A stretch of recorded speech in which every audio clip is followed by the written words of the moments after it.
நமஸ்காரம். விருச்சிக ராசி மற்றும் விருச்சிக லக்ன அன்பர்களுக்கு இந்த ராகு கேது பெயர்ச்சி எப்படி இருக்கு அப்படின்னு தெளிவா நான் சொல்ல போறேன். ஸோ இந்த பதிவு உங்களுக்கானதான். இந்த 10 நிமிஷம் ஒதுக்கி நீங்க பாருங்க. ஏன்னா நிறைய நல்ல விஷயங்கள் இருக்கு. ஆனா ஒரு 4-5 ரொம்ப எச்சரிக்கையா வேண்டிய விஷயங்கள் இருக்கு. ஸோ அதை உங்களுக்கு நான் கடைசியில சொல்றேன். இந்த 10 நிமிஷம் உங்களுக்கானதே. நம்ம சேனல் இதான் ஃபர்ஸ்ட் டைம் பாக்குறீங்க அப்படின்னா சப்ஸ்கிரைப் பண்ணிக்கோங்க, பெல் பட்டனை பிரஸ் பண்ணுங்க, ஆல் என்ற ஆப்ஷனை சூஸ் பண்ணிக்கோங்க. சரி, ராகு எங்க வரார்? 4ஆம் வீட்டுக்கு வரார்.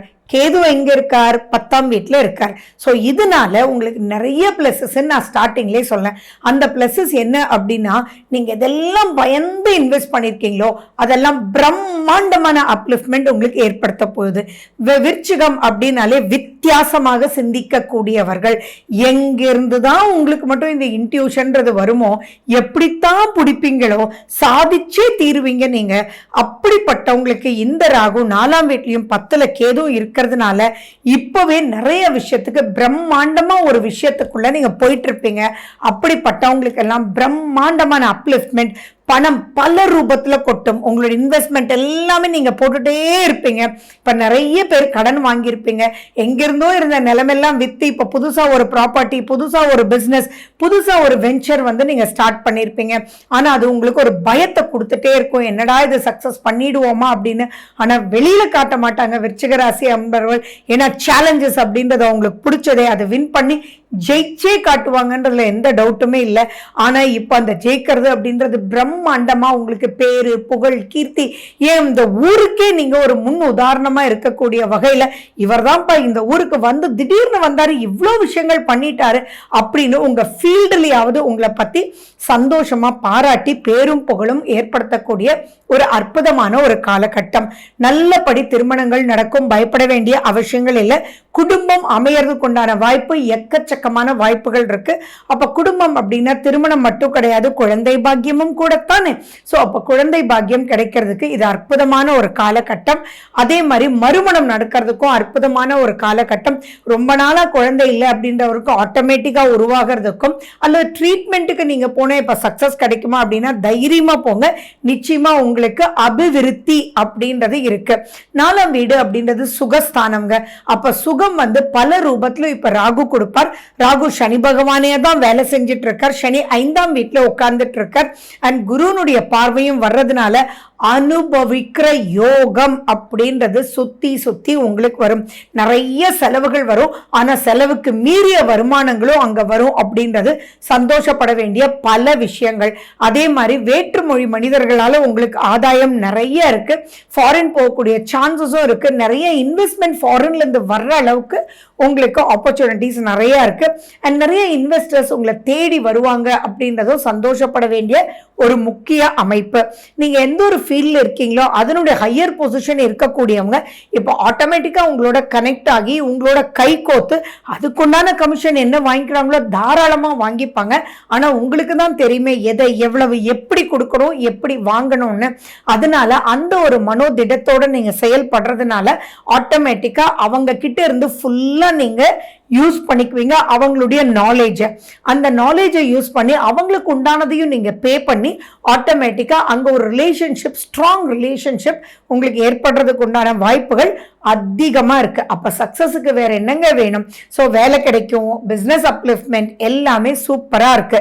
அண்ட் மேலும் சில விஷயங்கள் நீங்க எச்சரிக்கையா இருக்கணும் அப்படின்னு நான் சொன்னேன்ல, அது மட்டும் நீங்க ரொம்ப ரொம்ப ரொம்ப ரொம்ப எச்சரிக்கையா இருக்கணும். உங்களுடைய பல்லு, உங்களுடைய ஸ்கின்னு, உங்களுடைய போன்ஸ், வயிறு, ஆக்சிடென்ட்ஸ், இதுல நீங்க ரொம்ப ரொம்ப எச்சரிக்கையா இருக்கணும். பல்லு சம்பந்தமா எந்த பிரச்சனை வந்தாலும் இமீடியட்டா டாக்டர்கிட்ட போய் அது என்னன்றது பார்த்துக்கோங்க. ஏன்னா இப்போ நிறைய அலைச்சல் இருக்கும். நாள் ஓடுறதே உங்களுக்கு தெரியாது.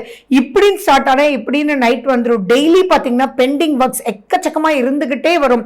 ஸோ உங்களுடைய வேலை, பொருளாதாரம் அதுல மட்டும் கான்சென்ட்ரேட் பண்ணிட்டு நீங்க மெடிசன் எடுக்கல அப்படின்னா, இப்போ ஃபார் எக்ஸாம்பிள் நீங்க டயபெட்டிஸ்க்கு மெடிசன் எடுக்கல, ஹெரிடிட்டரி ப்ராப்ளம்னு வச்சுக்கோங்களேன், தைராய்டுக்கு மறந்துட்டீங்க அப்படியெல்லாம் நீங்க சொன்னீங்க அப்படின்னா ஹெல்த் ப்ராப்ளம் பெருசா போய் அங்க ஸ்டக் ஆயிடுவீங்க. ஸோ நீங்க செவுரு இருந்தாதான் சித்திரம் அப்படின்றத வச்சுட்டு தூக்கம் அப்படின்றது ரொம்ப முக்கியம்னு நினைச்சுக்கோங்க. ஏன்னா தூங்குவீங்க, ஆனா மனசுக்குள்ள நிறைய ஐடியாஸ் அங்க டக்கு டக்கு டக்கு டக்குன்னு ஓடிட்டே இருக்கும். அதெல்லாம் மறந்துட்டு அப்படியே ஸ்விட்ச் ஆஃப் அப்படின்ற மாதிரி மைண்டுக்கு கமெண்ட் கொடுத்துட்டு நல்ல தூக்கம் உங்களுக்கு ரொம்ப தேவை. ஏன்னா அலைச்சல் மறுநாள் ரொம்ப ஜாஸ்தி இருக்கு அண்ட் மல்டி டாஸ்கரா தான் இப்ப இருப்பீங்க. அதனால ரொம்ப எச்சரிக்கை தேவை. ஆக்சிடென்ட்ஸ் அப்படின்றது ரொம்ப ஸ்பீடு இருக்கிறதுனால வரக்கூடிய ஆக்சிடென்ட்ஸா இருக்கும். ஸோ வண்டி ஓட்டும் போது செய்யும் போது நிதானம். இன்னும் சொல்லணும் அப்படின்னா விருச்சிக ராசி விருச்சிக லக்ன அன்பரா இருந்தீங்கன்னா தயவு செஞ்சு நீங்க வண்டி ஓட்டாம ஒரு டிரைவரை வச்சுக்கிறது ரொம்ப சிறப்பு. டூ வீலர்ல போறவங்களா இருந்தா ரொம்ப ரொம்ப எச்சரிக்கை வேணும்.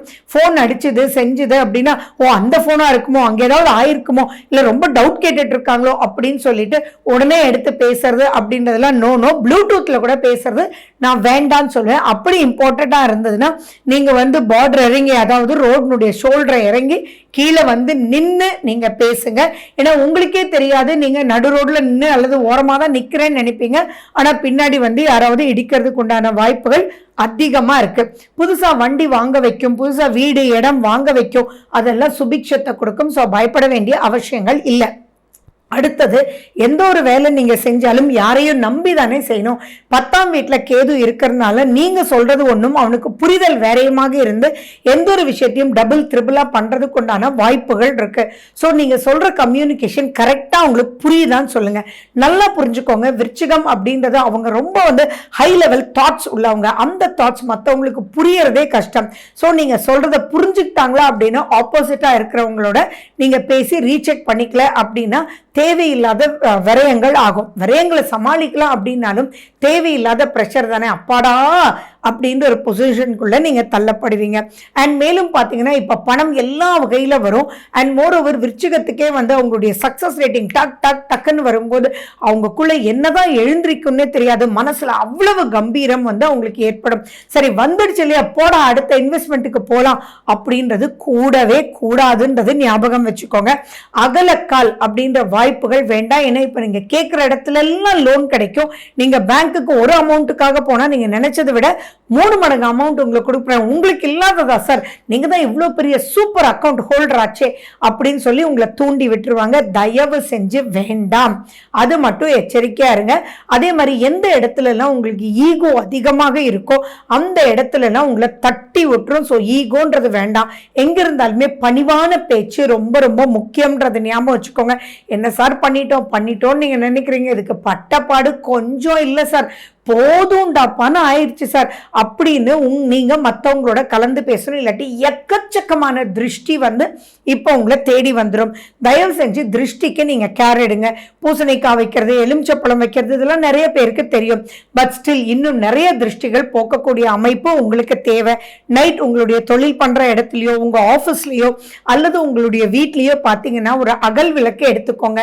அதுல ஒத்த படையில கிராம்பு எடுத்துக்கோங்க. 3 கிராம்பு 5 கிராம்பு எப்படி வேணாலும் வச்சுட்டு அதை பச்சை கற்பூரம் வச்சு அதை எரிச்சு விட்டுருங்க. அப்பதான் உங்களுக்கு திருஷ்டிகள் போகும். தினப்படி பண்றது ரொம்ப ரொம்ப முக்கியம். அதே மாதிரி உங்க கால்களை சுடு தண்ணியில நீங்க தாங்குற அளவு சுடு தண்ணியில ஒரு உப்பும் எலுமிச்சை பழமும் போட்டு காலை ரிலாக்ஸ் பண்ணிட்டு படுக்க பாருங்க. இல்லாட்டி பிரஷர் லெவல் அதிகமா இருக்கும். யாருக்கெல்லாம் பிரஷர்ல கஷ்டப்படுறீங்களோ தயவு செஞ்சு இப்ப பிரஷரை ஏத்திக்க கூடாது. ஸோ ஆர்கனைஸ் பண்ணுங்க. உங்க மைண்ட்ல நிறைய ஆர்கனைஸ் பண்ணிக்குவீங்க. பட் ஸ்டில் இப்ப எழுத்தின் வடிவத்தில் அது போயிட்டீங்க அப்படின்னா சூப்பரா இருக்கும். படிப்புன்ற விஷயத்துல கவலைப்பட வேண்டிய அவசியங்களே இல்லை. இப்போ ஒரு படிப்பு இல்லை, நீங்க ஒரு செக்டாருக்குள்ள போவீங்க. ஆனா 10 மல்டி டாஸ்கிங்காக இப்ப படிப்பீங்க. ஸோ அபிவிருத்தி அப்படின்றதுல எல்லா விதத்திலையும் சுத்தி இருக்கு. வேலை கிடைக்காதவங்களுக்கு வேலை கிடைக்கும். அதே மாதிரி அந்த வேலைக்கு போனதுக்கு அப்புறம் டக்கடக்கான அப்லிஃப்ட்மெண்ட் ஏற்படும். அதுக்குண்டான படிப்புகளும் நீங்க படிச்சு அவங்க கேட்கிற எல்லா விஷயத்தையும் டக்குன்னு டீம் லீடர் ஆறுது, டக்குன்னு மேனேஜ் ஆறுது அப்படின்றதெல்லாம் இந்த காலகட்டத்தில் இருக்கு. ஸோ நான் சொன்ன இந்த சில விஷயங்களை மட்டும் கேர்ஃபுல்லா இருந்தீங்க அப்படின்னா சம்திங் சூப்பரா இருக்க முடியும். உங்களுடைய ராசிநாதன் செவ்வாய். ஸோ இப்போ நீங்க கொக்கே சுப்பிரமணியா கோயிலுக்கு நீங்க போயிட்டு வர 6 months ஒன்ஸ் நீங்க போங்க. உங்க சுய ஜாதகத்தை பார்த்துக்கோங்க. ராகு கேது சம்பந்தமா ஏதோ பிரச்சனைகள் இருந்ததுன்னா அங்க பிரீத்திகள் பரிகாரங்கள் நீங்க பண்ணிக்கலாம். சர்ப்ப பலி அதெல்லாம் எது பண்ணணும்ன்றது உங்க ஜாதகத்தை பார்த்து தான் சொல்ல முடியும். அப்படி இல்லை ஒன்றும் இல்லைன்றவங்க கூட 6 மாசத்துக்கு ஒரு தடவை கொக்கே சுப்பிரமணியா கோயிலுக்கு நீங்க போயிட்டு அங்க உங்களுடைய டைம் ஸ்பெண்ட் பண்ணிட்டு அந்த கோயில்ல ஒரு அரை மணி நேரம் 1 மணி நேரம் நிம்மதியா உட்கார்ந்துட்டு வாங்க. வளர்ச்சி பார்த்தீங்கன்னா உங்களுடைய அலைச்சல் எல்லாமே போய் வளர்ச்சி இந்த லெவல் இருந்து அந்த லெவலுக்கு வரக்கூடிய அமைப்பு இருக்கு. இட்ஸ் சம்திங் குட், யூஸ் பண்ணிக்கோங்க. Wish you good luck. வாழ்க வளமுடன்.